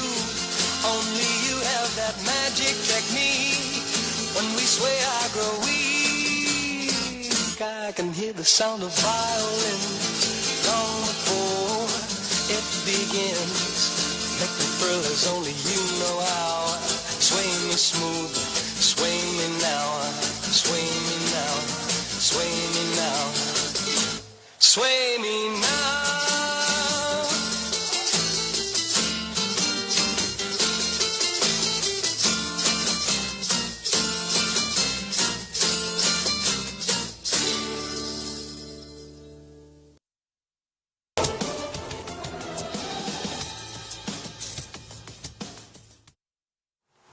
Evet. Güzel bir şarkı dinledik. Size de tavsiyem şu. Neden bu dansı koydum? Düşünebilir misiniz? Yani Funda Hanım'la da çok tartıştım. Funda Hanım diyor, insanlarda diyor dans edecek moral mi kaldı da koyuyorsunuz diyor. Niye koyduk? Ben de hemen cevabını verdim. Dedim ki gece insanlar üşüyor. Klimayı yakacak, çalıştıracak, ısınsın falan soba moba. Onun yerine dans ederek ısınacak, elektrik harcamayacak. Böylelikle tasarruf etmiş olacak. Çok güzel bir yöntem. Bakın bu söylediğimi dinleyin. Evde eş varsa karı veya koca, yoksa anne baba, yoksa kardeş, yoksa arkadaş. Üşüdüğünüz anda battaniyenin altında titremek yerine kalkın dans edin. Efendim bu defadan müzik çalacak, radyo çalacak falan filan. Onun da çaresi var. Siz çalar, siz oynarsınız. Yani siz söylersiniz, siz oynarsınız. Dans ederek bitmesin bu dans. 3 saat, 2 saat. Sonra zaten yorgun düşüp yatmak ihtiyacı hissedeceksiniz. Yatağa girip uyuyunca da elektrik yok. Baktım uzmanlara, üstelik elektrik alet üretenlere hem Türkiye'de hem yabancı ülkede ilginç öneriler sıralıyorlar. Mesela diyorlar ki sadece oturduğunuz odanın bir lambasını yakınız ve enerji tasarruflu lambalar. İhtiyacınız dışındaki elektrikli cihazların fişlerini prizden çıkarın diyorlar ısrarla. Demek ki prizde takılı olduğu sürece çalışmasa da bir götürüsü var herhalde, bilmiyorum, öyle diyorlar. Kıbrıs'ta en büyük avantaj yılın 360 günü, 355 günü aydınlıktır. Yani güneş olmasa da karanlık değil, İngiltere'nin havası gibi kapkaranlık. Sabah uyanırsın her taraf karanlık. 3'te 4'te karanlık. Yok öyle bir şey. Aydınlık var. Perdeyi açınız. Tabii dıştan biri görürse içteki dünya ondan çekinirse o saat açmayın. Hani var ya böyle yakınlaşma pozisyonlar falan. Perde açık, gelen geçen baksın, film seyretsin, olmaz. Ama o seans dışında açın diyor, aydınlık olsun. Evin içi ki elektrik yapmayın. Boşu boşuna. Lamba. Çok önemli. Kış aylarında diyor, odaların kapılarını kapalı tutun. Isı kaçmasın. Sıcak su deposunu ve borularını yalıtım malzemesiyle kaplayın diyor. Güneş enerji sistemi zaten bizde var. Hemen hemen olmayan ev yok. Çatılarda mutlaka vardır. Güneş çıktı mı su zaten ısınıyor. O nedenle duş ihtiyacını güneş olduğu zaman, su ısındığı zaman termosifondan öyle. Bir de var eve geç gidiyor. Su zaten soğumuş oluyor. 7'de, 8'de, 9'da eve gidiyor. Duş soğuyor. O zaman basıyor ısıtıcıya. 3 saat döner babam döner sayaç. Hiç altından kalkmak mümkün değildir. O yüzden diyorum aman dikkat, aman dikkat, aman dikkat. Şimdi sizi biraz farklı bir noktaya götürmek istiyorum.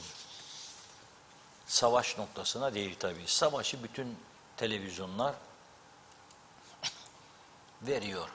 Bütün gün, bütün gece savaş senaryoları konuşuyor.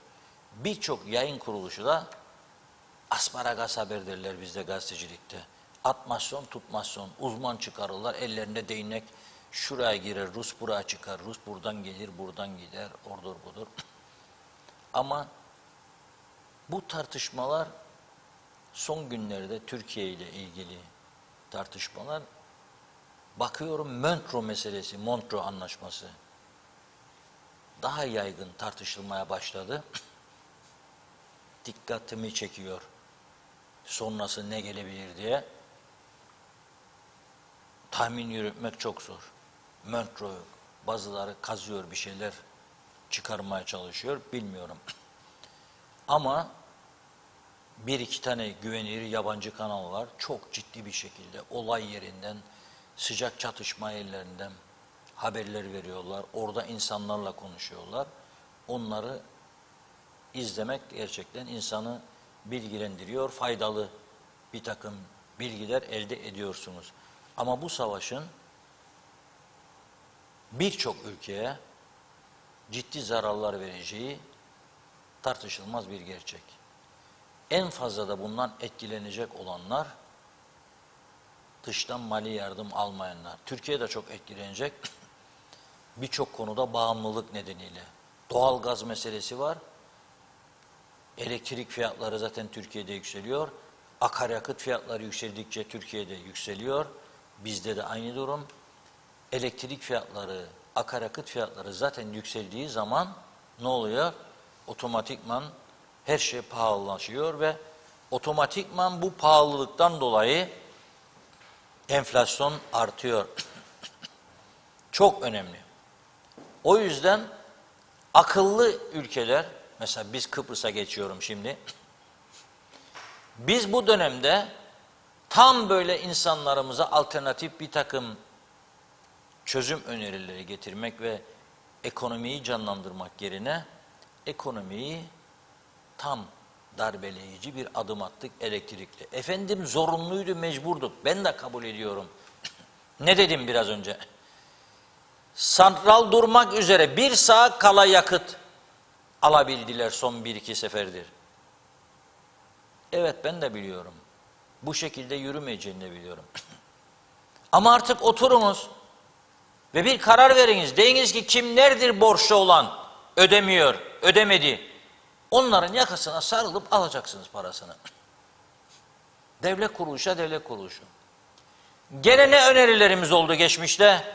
Bunlar yani boş laflar değildi. Atmasyon tutmasyon değildi. O elektrik krizinin yakıt geldiydi gelmediydi günleri ve günde 6 saat, 8 saat, 10 saat kesinti yaşadığımız günlerde ne dedik? Ya siz hiçbir aşırı dinci ülkede, İslam ülkesinde Mevlid kandili tatil değil, sadece ve sadece caminin yolunu bilmeyen Kıbrıs Türk kesiminde Kıbrıslılar da var dedik. Onu tatil sürdürmeye devam ediyorsun da böyle günde yasa mı, anayasa mı, baba yasa mı isterdin?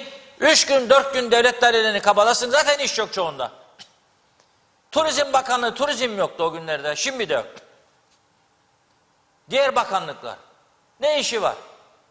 Kapat 3 gün, 4 gün. Tasarruf yap. Hayır. Bu defa ne oluyor? Adam diyor ki açıyor telefonu odacığa. Aç benim odanın klimasında, geliyorum. Üşümeyim. Birikiyor devlet dairelerinin borçları. Bu da ödemiyorsunuz. Ve batak artıyor. Borç batağı artıyor. Elektrik kurumu daha da batıyor. Siz hiçbir şey yapmadınız. Tabii ki şimdi geldiğimiz noktada zamdan başka çare yok diyor yeni hükümette. Ne yapacak? Var mı çaresi? Yok. Yaptı zammı. Ama ekonomik olarak biz en darboğazda olduğumuz dönemde bir darbe daha yemiş olduk. Nasıl rekabet yapacak diyor sanayi odası. Hiç rekabet şansı kalmadı artık. Ben vazgeçtim yurt dışından gelen ürünlerle. Güneyden bundan sonra rekabet şansımız olmayacak. Göreceksiniz. Güneyde Rumların ürettiği ne varsa yerli üretim, temizlik malzemesi şu bu, bizimle fiyatlar göreceğiz arada ne kadar büyük farklar çıkacak. Yakında az önce birkaç örnek verdim bildiğim konularda. Verdim örnekleri. Neyse. Adamlar ne yapıyor şimdi bilir misiniz? Anastasiadis dün neredeydi? Suudi Arabistan'da. Orada Suudi Arabistan Velahat Prensi Muhammed Bin Salman'la görüştü. Alınız işte fotoğraflar. Dün. Niye gitti görüştü biliyorsunuz siz? Salman'la. Muhammed Bin Salman'la. Niye gitti görüştü? Onu da davet etmiş Kıbrıs'a. Geleceğim dedi. Geleceğim dedi. Çünkü Anastasiadis bir taşta iki kuş vurmak istiyor. Bir, siyasi açıdan Arap dünyasının tamamını yanına almak istiyor.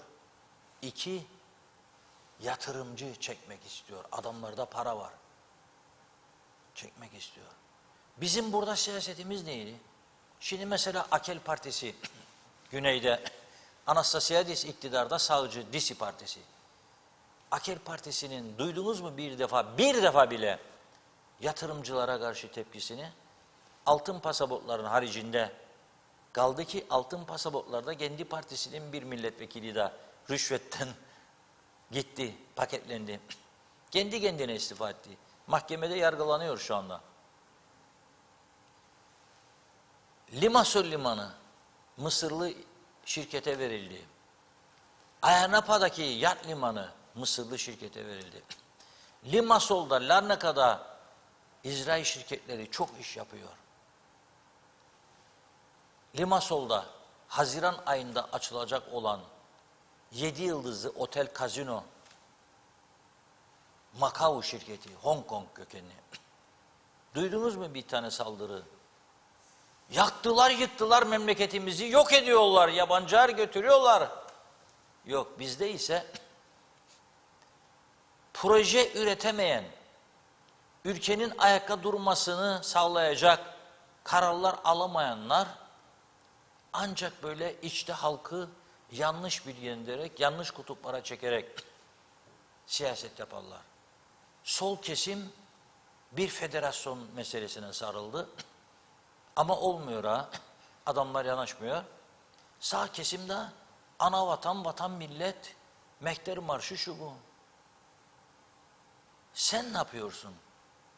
Ey Kıbrıs Türk siyaseti, ey mecliste oturanlar, ey hükümetçilik oyunu oynayanlar, siz ne yaptınız bugüne kadar? Zamanında bu elektrik kurumunun santralları Türkiye'den geldi. Bedava. İlk 2 santral geldi, öyle başladı bu iş. Ne yaptık? Batırdık. Aynen Kıbrıs Türk Hava Yolları gibi. Aynen Toprak Ürünleri Kurumu gibi. Toprak Ürünleri Kurumu borç batağında. Ne yapacak bu kurumu? Kapatalım mı? Oo yok. Niçin? Çünkü yönetim kuruluna adam atıyorlar. Yönetim kuruluna siyaset milletvekili seçilemedin ama seni bir yere koyacak ya, merak etme. Nereye koyacaksın beni? İşte bak, toprak ürünleri var, süt kurumu var, Siprüvex var, Vakıflar Bankası var, Kıbrıs Sigorta var, Kooperatif Merkez Bankası var, elektrik kurumu var, var oğlu var. Bir yerlere sokacak seni de, merak etme. Ve siz bu zihniyet etrafında döneceksiniz diye ve bazı insanları da buna alıştırdınız diye bir ülke yok olacak. Şu an geldiğimiz nokta o. Kıbrıs Türk toplumu, adına ne dersen de KKTC de, Kuzey Kıbrıs Türk Cumhuriyeti de, TRNC'de, Forever'de, ne dersen de, nereye getirdiniz siz bu toplumu? Ne verdiniz bu topluma? Sıfır. Bugün ise adam dün gitti, bakın bir konferans vermeye giderler. Hiç de yıllardır içime sindiremediğim bir konu. Şimdi bazıları bana gücenir bunu söylediğim diye, biliyorum. Ya o yerik içerik arada bir falan arkadaşlık dostlukta o ayrı konu. Ayrı konu. Burada söylediğimi yüzlerine de söylerim. Ya bir konferansa sizi davet ettiler diye devlet ajansı aracılığıyla açıklama yaparsınız. Devlet televizyonuna da verdirirsiniz. Havaalanında da karşılama uğurlama istersin. Nereye? Konferans vermeye gidiyorum. Kaç gün? Bir konferans 10 dakika konuşma, 3 gün dışarıda. Ötesinde öyle 15 kişi de hücum beraber gider. Harcırahlar, oteller, gezmeler falan filan. Adam Suudi Arabistan'a gitti. Anlaşmalar imzaladı. Veliaht Prens'le görüştü. Onu yanına çekti siyasi ve ekonomik olarak. Çıktı geldi aynı gün. Bugün de güneyde, bugün de İsrail Cumhurbaşkanı ağırlıyor. 2 tane çok önemli konu var. İsrail Cumhurbaşkanı ile bugün yaptığı görüşme. Herzog'a diyor ki Anastasiadis, fotoğrafları vardı zannederim. Kuyunun içine koymadıysa bizim kaptan pilot çıkarsın kuyudan. İsrail Cumhurbaşkanı Herzog Anastasiadis'te bakın nasıl tavlarlar insanları. Altın Makarios en üstün hizmet ödülü sundu kendisine.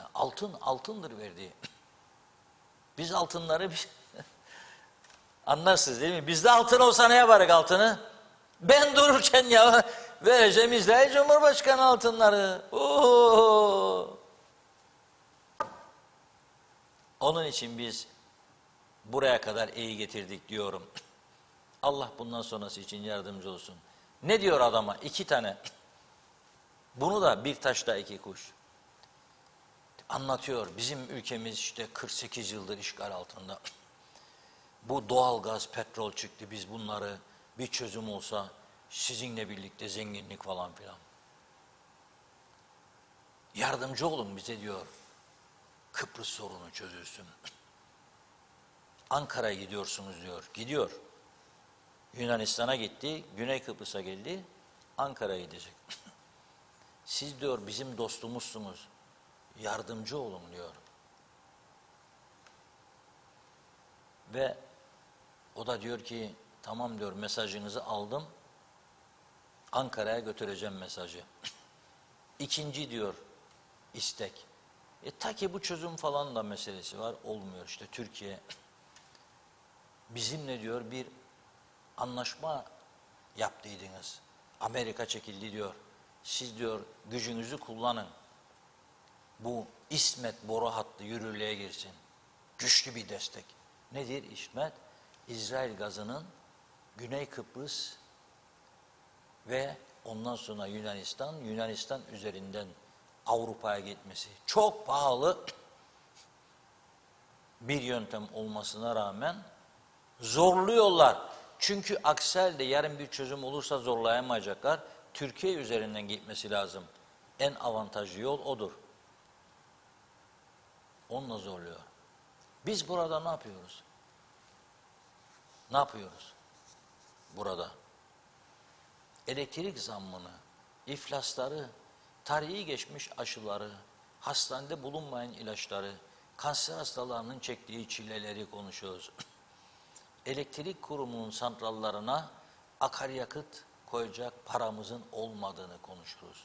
Aybaşı geldiğinde maaşlar ödenecek mi, ödenmeyecek mi diye bakanlara soru sorulan tek ülke dünyada. Aybaşı geliyor, ödenecek mi maaşlar Sayın Maliye Bakanı? Tabii ödenecek diyor o da. Nasıl? Bir şekilde. Ne şekilde? Borç yiğidin kamçısı. Borçtan babam. Elbet bir gün biri öder bu hesabı. Sarı cizmeli Mehmet Ağa misali. Buyurun Funda Hanım. Evet, uyuyordunuz orada baktım. Sizi uyandırmak için mesajlara Yok geçeyim. öyle bir şey. Bu adam buradan ninnimi söylüyor Gayet bugün dediniz. stresteydim, gitti biraz mesajlar bugün ama olsun, hızlıca aktarayım. Ethem Tuğay. Çok merak ediyorum, bir evde kaç kilowatt elektrik yanar? Sadece lamba yaksak, bir buzluk çalışsa 250 diyor. Evet, Oytun Andaş, güneyde bulunan Hala Sultan Camii doğru değerlendirilmeli. Kuzeyi tanıtım merkezi haline getirilmeli. Turgay Gezen, diline yüreğine sağlık Reşat Bey. Umarım bir gün eleştiri ve önerileri bu memlekette duyan, irade ve cesaret sahibi bir yönetici çıkar demiş. Doğan Falyalı, ince uzun bir yol gösterdiler, yürü de korkma dediler. Yol bitti, ötesi uçurum yine diyor. Ya git ya geri dön dendi ama geri dönecek kadar ömrü kaldı mı kalmadı mı biri söylemez. Bir Kızılderili atasının hatıratındanmış bu yazı. Ahmet Halil iyi yayınlar demiş. Bergin Rıfat, Reşat Bey ülkede her şey süt limanmış gibi Cumhurbaşkanımız ıvır zıvır işlerle uğraşıyor diyor. Geçen gün 3 kişi bir fidan dikerlerdi. Tarım Bakanı da eski ağacına açarcasına o da aldı diyor çapayı. Yani biri fidanı koydu, biri toprağı düzeltti ve Oğuz da çapayı alıp evlerini astı. Aman ne güzel. Samiye Macila, engelli maaşıyla geçiniyorum diyor, kirada kalıyorum. Elektrikte böyle oldu, nasıl geçineceğiz? Bu devletin koltuğu gibi koltuk mu alayım evime oturayım da para gelsin yazdı. Sonay Tarsuslu, dilerim 45 yıldır hep aynı değişen bir şey mi yapıldı? İyi yayınlar dilerim diyor. 45 yıldır aynı. 74 Savaşı'nda İngiliz üstlerinde 5 ay kaldık. Herkes çok mutluydu. Aylardır koltuk kavgası yaptılar. Ne oldu sanki? Esir kampında yaşıyoruz. İnsaf artık. Tok açın halinden anlar mı? Yazıklar olsun. Bir işe yaramazlar çekip gitsinler. Mustafa Çakır, evet yıllardan sonra bugün Arasta'ya girdim. Gerçekten dediğiniz gibi Reşat Bey. Orada 3-5 kişiden başka kimseyi görmedim. Maalesef işler acısı. Bergin Rıfat, güzel bir şey yanan ormanın yerine ağaç dikmek, orman yapmak çok güzel ama halkın kanı ağlıyor. Kaymak taban, lay lay lon memurlar neyse demiş. Bu meyhane benim, diğeri senin. Ben isterim birkaç ay ödeme yapılmasın, parasız kalsınlar da belki akılları başına gelir. Evet, Engin Şah, maalesef o Lefkoşa'ya bugün giden turistler rehberleri tarafından rehberlerin komisyon kaldıkları birkaç dükkana götürülür. Bu rehberler de yurt dışından turistlerle beraber gelen Türkiye rehberleridir diyor. Hasan Nihat Erduran, bu kadar kelle alındı, çoğu boşu boşuna, hiç incelemedik diyor. Neden? Turgay Gezen, biz kendi içimizdeki sorunları çözmek için ödev ve sorumluluklarımızı yerine getiriyor muyuz demiş ama bize dememiş, Hasan Bey'e cevap veriyormuş. Ben de okumuş bulundum.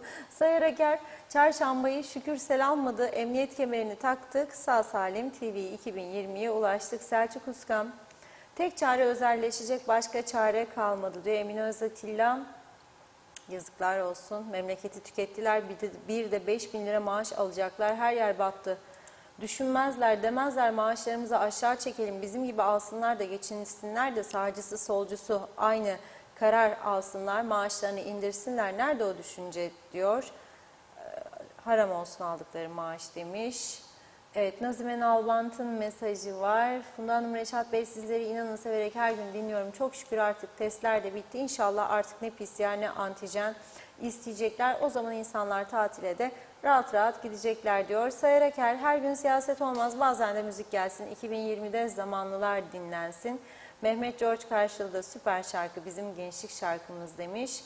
Nihat Karani, sabah çok öğün olur, yani çok yoğun olur demek istedilerdi. Sınır kapısı, ona da bir çare bulsalar mükemmel olur. Metehan sınırı için yazmış. Hasan Nihat Erduran, yine palavra şarkı, Gezen Guterres ne yapsın demiş o da. Evet, bakıyorum emojiler var. Ali Dereseven, her kurumumuz kötü durumda, ülkemiz uçuruma doğru gidiyor. Yetkililer iyi niyetliyse ve gerekenler yapılırsa, 1. Ek mesailer örtülü ödenek kaldırılsın. 2. Resmi hizmet araçlarına son verilsin. Adil vergi toplansın. Bunlar bile yapılsa ülke 5-6 ay içerisinde ayağa kalkar demiş. Ülke bu kadar zor durumdayken çok merak ediyorum, hangi bakanımız fedakarlık yapıp iş yerine kendi özel arabasıyla gidecek? Sizde var mı? Çıkar mı öyle biri? Demiş. Bence asla diyor. Turgay Gezen, Kıbrıs'taki toplumlar aynı düşünseydi çözüm olurdu ve onlara da gerek kalmazdı, ancak her iki toplumda çözümden anladıkları çok farklı. Çözüm olana kadar da Birleşmiş Milletler burada kalmaya devam diyor. Evet, Hasan Nihat Erduran, bizim 74'te gözümüzle gördüklerimiz şimdi TV'lerde yayınlanır, çok kötü diyor. Evet, Mustafa Özcan, iyi yayınlar, dikkat edelim elektrik çarpmasın demiş. Bakıyorum. Hasan Nihat Erdoğan, Kıptek ödemeyene keser, ama yollar, sinyalizasyon, hız kameraları da buna dahil diyor. Bu yazda Rus turist bizdedir demiş. Türkiye'den çalabilirsek tabii, ulaşıma çare bulabilirsek. Selçuk Uskan, ileri günlerde tek bakan Kuzey Kıbrıs'ı kurtaracak. Neden diğerleri para için mecliste? Sunat Atun, Nesil mi? Tüm diğerleri iş bilmiyorlardı. Uzman olan tek bakan var. Maliye Bakanlığı tüm hükümeti ve vatandaşları yönetiyor. Herkes memur olmuş. Başka biri ödeyemez memurları dedi. Zehra Sencer, bizler insanlarımız, siyasetçilerimiz hep mazarı bir diyor. Teşekkür ediyorum Zehra Hanım. İsmet Sencer de hayırlı akşamlar dilemiş. Son 1-2 mesajlar. Erdinç Tayman, bir zamanlar işkence için elektrik şok veriyorlardı. Şimdi bu modern yeni çağımızda ise elektrik faturası veriyorlar. Güzel mesaj. Tünay Önal, çok teşekkürler Funda Hanım, Reşat Bey, iyi ki varsınız dedi. Evet, Uğurkan burada, ilaç geldi mi diye soruyor. Sesiniz ol Reşat Bey, ilaç gelsin, 15 gün var içmedim demiş. Orhan Arslan, son dakika benzinin yeni fiyatı 17,53 lira oldu Türkiye'de dedi. Ercan Mehmet Gürkanlar da işimiz laylom artık, iyi akşamlar diliyor. Mehmet İnancı da. Belgin Rıfat, rahmetli Denktaş kükrerdi. Eroğlu elinden geleni yaptı. Şartlara göre en azından tüm Rum liderleriyle görüşüyordu. Eşi de misafirlerini eliyle ağırlıyordu. Talat çok güzel adımlar attı. Akıncı, sembetor derdi. Uğraşırdı, elinden geldiğince aktifti ama Tatar demiş. Resmen piyon. Emine Özatilla da eksik mesajını tamamladı. Eksik 45 bin lira alacaktı. Özür dilerim. İyi akşamlar diliyor. Hasan Nihat Erduran da kimse ek mesaide iş talep etmemeli demiş diyorum. Bugünlük mesajları burada noktalıyorum. Buyurun Reşat Bey.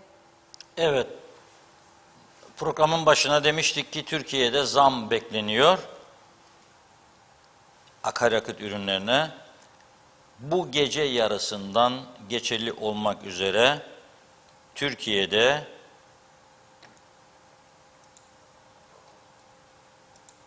motorinin litre fiyatına 1 lira 51 kuruş, benzine ise 88 kuruş zam gelmiş.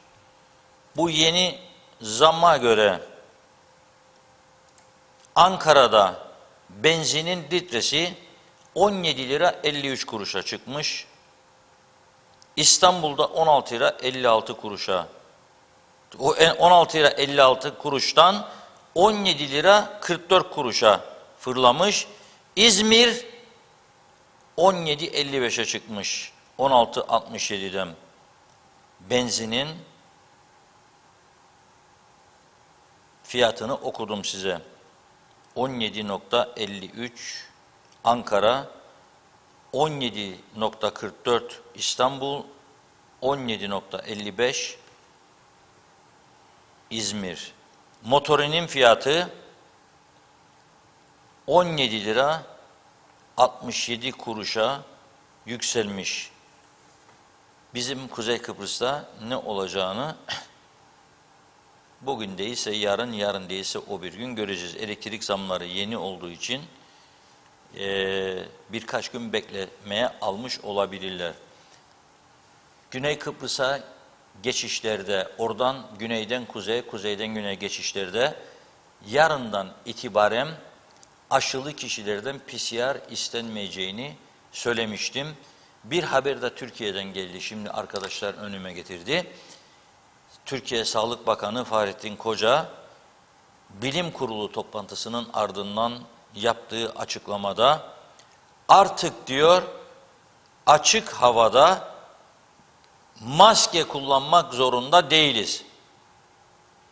Kapalı ortamlarda havalandırma yeterliyse ve mesafe kurallarına uyum gösteriliyorsa oralarda da maske takmak artık şart değildir.